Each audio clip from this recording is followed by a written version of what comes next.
காலோடைய சில பகுதிகளில் உடலோட சில உறுப்புகளோட தொடர்பு இருக்குதுங்க. முக்கியமா சொல்லணும்னா காலில் மசாஜ் டெய்லி பண்ணிட்டு வந்தீங்கன்னு வைங்க, உடல் உறுப்புகள் ஆரோக்கியமா இருக்கும். முக்கியமா சொல்லணும்னா கால் விரல்கள் பக்கத்துல மசாஜ் பண்ணீங்கன்னு வைங்க, மூளைக்கு ஆரோக்கியத்தை கொடுக்கும். அதுவே விரல்கள் பக்கத்திலேயே பண்ணீங்கன்னு வைங்க, கண்களுக்கு ரொம்ப நல்லது, காதுகளுக்கு ரொம்ப நல்லது.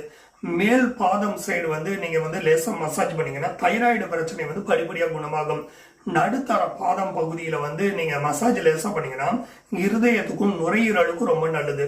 பாதத்தோட நடு பகுதியில மசாஜ் லேசா பண்ணீங்கன்னா உங்களுடைய வயிறுக்கு ரொம்ப நல்லது. அதுக்கு கீழே, அதாவது பாதத்துக்கு நடுப்பகுதிக்கு கீழே நீங்க மசாஜ் பண்ணீங்கன்னா கணையத்திற்கு ரொம்ப நல்லது. கீழ் பகுதியில மசாஜ் பண்ணீங்கன்னா கிட்னிக்கு ரொம்ப நல்லது. ஹீல் பகுதி, அதாவது கீழே பாதத்தோட கீழ் பகுதி இருக்குல்ல, அங்க மசாஜ் பண்ணீங்கன்னா வயிற்று குடலுக்கு ரொம்ப நல்லது. ஸோ இந்த இடங்கள்ல எல்லாம் நீங்க மசாஜ் செய்யறதுனால உங்களுடைய உடல் உறுப்புகளுக்கு நிறைய நன்மைகள் கிடைக்குதுங்க. இது மசாஜ் தெரப்பி அப்படிங்கிற கூட சொல்லலாம். ஒரு மருத்துவ சிகிச்சைக்கு மாற்றாக இது எதையும் நம்ம சொல்லலாம். இதை ஆல்டர்னேட்டிவ் தெரப்பின்னு சொல்லலாம். உங்களுடைய உடல் ஆரோக்கியமா இருக்கிறதுக்கு ஈஸியா வீட்டுல பண்ற மெத்தட் அப்படின்னு சொல்றோம்.